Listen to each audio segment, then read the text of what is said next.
Почитувани колеги пратеници, почитувани предлагачи, кратко би сакал во името на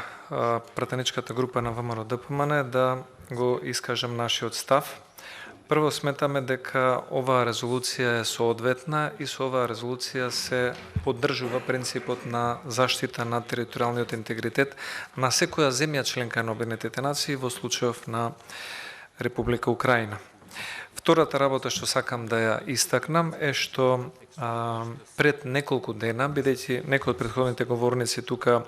спомена различни држави, јас само би сакал да во промотивна смисла на зборот да споменам дека пред неколку дена имаше гласање во Обединетите нации за слична ваква резолуција за поддршка на територијалниот интегритет на Украина и ќе наведам неколку земји кои што нам ни се и географски, и стопански, и културно блиски,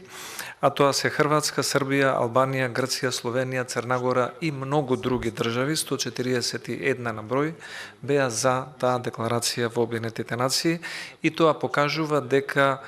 и мнозинството земји членки од Обединетите нации стојат на овој став и принцип кој што е втемелен на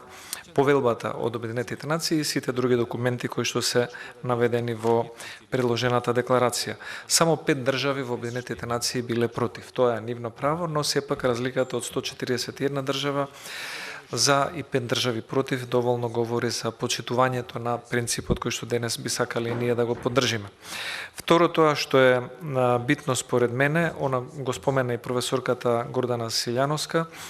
Давкова, јас сметам дека е добро што во декларацијата се дава поддршка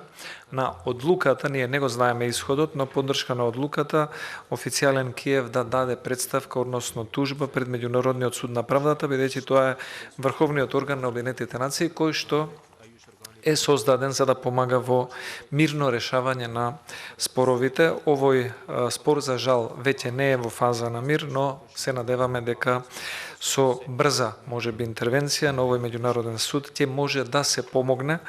да се стигне до прекин огнот и потоа да се востанови и одредена мирна состојба и враќање на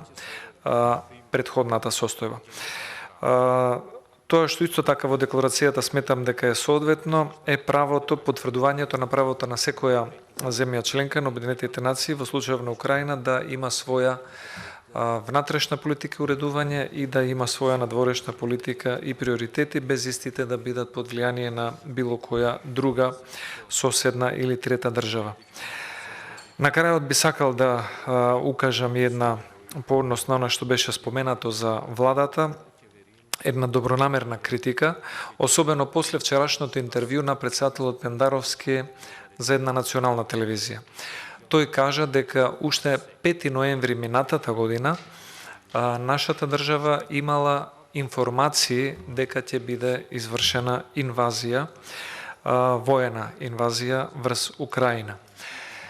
А во денешно време гледаме дека последниве 8 дена откако е почната воената состојба и агресија, се уште Македонија, иако не се многу на број, им нема помогнато на сите државјани на Македонија кои што се затекнале или живееле во Украина. Тоа е недозволиво за една таква слаба организација, ако навреме знаеле што ќе се случи, а очигледно е дека знаеле, или немал добра координација председателот Пендаровски со министерот за надворешни, или не била доволна активноста на владата во земја каде што имаме многу добро и многу долго организирана амбасада. Ова не е земја во, да кажеме, во Нигерија или во Аргентина или во Монголија, немаме амбасади и може да се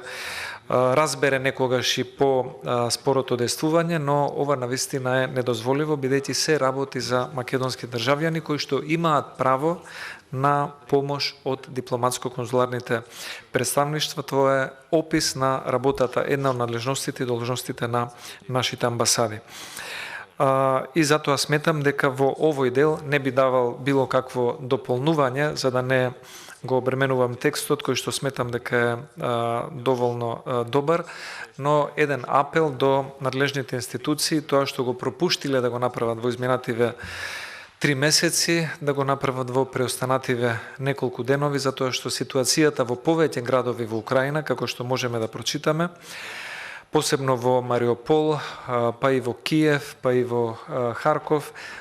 дел од градовите или цели градови немаат ниту грејење, некаде нема ниту храна, некаде нема ниту електрична енергија и секоја држава се грижи за своите државјани. И мислам дека Македонија треба да го направи истото.